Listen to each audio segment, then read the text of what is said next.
Գիշերը Կոտայքի մարզում հնչել են կրակոցներ, կան վիրավորներ, դիտենք Շամշանի տեսանյութը։ Հոկտեմբերի 11-ն է, Կոտայքի մարզում ենք, օպերատիվ տեղեկություններ են ստացվել, որ Հանրապետության փողոցում, ասում էին Հանրապետության փողոցում, կինոյի մոտ այգում վիճաբանություն ծեծկռտուք է տեղի ունեցել, որի ժամանակ հնչել են կրակոցներ և կան վիրավորներ։ Տեղում պարզվել է, որ համայնքային ոստիկանությունում ստացված օպերատիվ տեղեկությունը հավաստի է, նշված վայրում հայտնաբերվել է տարբեր հատվածներում առնանման հետքեր, դանակ, բջջային հեռախոս,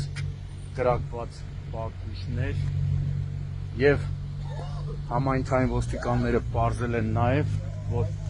այս հատվածից 3 հոգի մարմնական վնասվածքներով տեղափոխվել են Աբովյան բժշկական կենտրոն։ Հեսա տեսնում եք դուք այրան հետքերն են, առնանման մեծ քանակի տարբեր հատվածներում, ահա կրակված պարտուշներից մեկն է,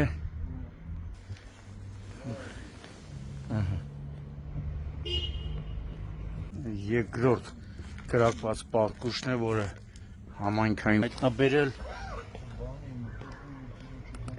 Իդեպ մի քանի բնակիչներ կային, նշում էին, որ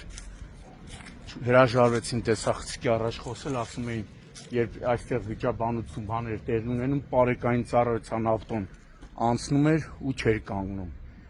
Դա առանձին պետք է մտահոգի պարեկային ծառայության պետ, ներքին գործերի նախարարության ոստիկանության պետի տեղակալ Արթուր Խուդինյանին,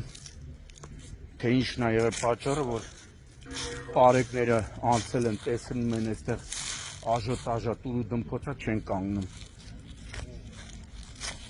Ամբողջ տարածքում առնանման հետքեր է։